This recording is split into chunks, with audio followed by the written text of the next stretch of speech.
രാഹുൽ മാങ്കൂട്ടത്തലിന്റെ ജാമ്യാപേക്ഷയിൽ വിധി വരാനിരിക്കെ പ്രതിഭാഗം ശക്തമായി ഉന്നയിച്ച ഒരു കാര്യം സമാനമായ ഒരു കേസിൽ പ്രതിക്ക് ഹൈക്കോടതി ജാമ്യം അനുവദിച്ചിട്ടുണ്ട് എന്നതും നിയമസഭാംഗമായ MLA ആയ പ്രതി എവിടെയെങ്കിലും ഒളിവിൽ പോകാനോ കടന്നുകളയാനോ ശ്രമിക്കില്ല, ജനങ്ങൾക്കറിയാവുന്നയാളാണ്, പൊതുപ്രവർത്തകനാണ്, അതുകൊണ്ട് ജാമ്യം നൽകണം എന്ന വാദമാണ് പ്രതിഭാഗം ഉന്നയിച്ചിട്ടുള്ളത്. ഇത് പരിഗണിക്കപ്പെടാനുള്ള സാധ്യത ഉണ്ടോ?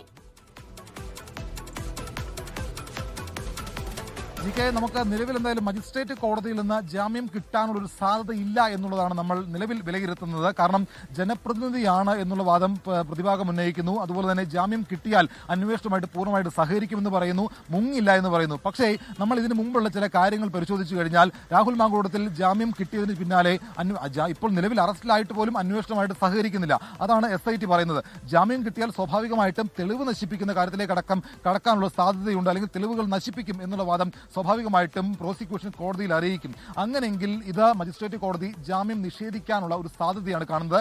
നിലവിൽ ഈ അന്വേഷണം അതിന്റെ ഒരു അന്തിമ ഘട്ടത്തിലേക്ക് എത്തിയിട്ടില്ല. ഇതൊരു പാതി വഴിയിൽ നിൽക്കുകയാണ്. നിലവിൽ രാഹുൽ മാങ്കൂട്ടവുമായിട്ട് നിലവിൽ SIT തെളിവ് ശേഖരിച്ചത് തിരുവല്ലയിലെ ഹോട്ടലിലെത്തി മാത്രമാണ്. മറ്റിടങ്ങളിൽ നിന്നുള്ള സ്ഥലങ്ങളിലെത്തി തെളിവുകൾ ശേഖരിച്ചില്ല. നിലവിൽ ഡിജിറ്റൽ ഡിവൈസുകളിൽ നിന്ന് രാഹുൽ ഉപയോഗിച്ച ലാപ്ടോപ്പ്, മൊബൈൽ ഫോണിൽ നിന്നുള്ള വിവരങ്ങൾ ശേഖരിച്ചിട്ടുണ്ട്. അതിന്റെ കൂടുതൽ ആധികാരികത ഉറപ്പാക്കുന്ന ഒരു ഘട്ടം കൂടിയാണ് ഇപ്പോൾ കടന്നുപോകുന്നത്. ഇതിനപ്പുറത്തേക്ക് മൂന്നാം ബലാത്സംഗ കേസിൽ ഇപ്പോൾ റിമാൻഡിൽ കഴിയുന്ന രാഹുൽ മാങ്കൂട്ടത്തിൽ MLA സംബന്ധിച്ച് ഇന്നത്തെ ദിവസം നിർണായകമാണ്. ജാമ്യ ഹർജിയിൽ മജിസ്ട്രേറ്റ് കോടതി വിധി പറയാനിരിക്കുകയാണ്. അല്പസമയത്തിനകം ഇക്കാര്യത്തിൽ ഒരു വ്യക്തതയുണ്ടാകും.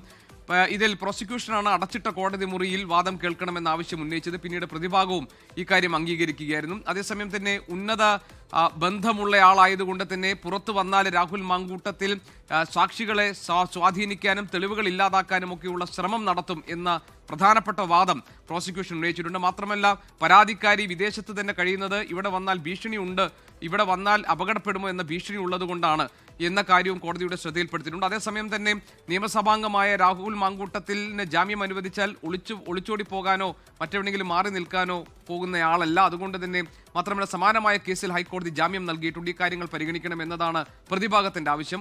വാദം പൂർത്തിയായി കഴിഞ്ഞിട്ടുണ്ട്. കോടതി ഇനി വിധി പറയാൻ ഇന്നത്തെ ദിവസമാണ് വിധി വരാനിരിക്കുന്നത്. അതുകൊണ്ട് തന്നെ രാഹുൽ മാങ്കൂട്ടത്തിനെ സംബന്ധിച്ച് ഇന്നത്തെ ദിവസം വളരെ വളരെ നിർണായകമാണ്. ലോകത്തെവിടെയായാലും ഏത് സമയത്തും 24 വാർത്തകളും ഓഗ്മെന്റഡ് റിയാലിറ്റി പാക്കേജുകളും എക്സ്പ്ലെയിനറുകളും വിശദമായി കാണാൻ ഞങ്ങളുടെ YouTube ചാനൽ നിങ്ങൾക്ക് സബ്സ്ക്രൈബ് ചെയ്യാം.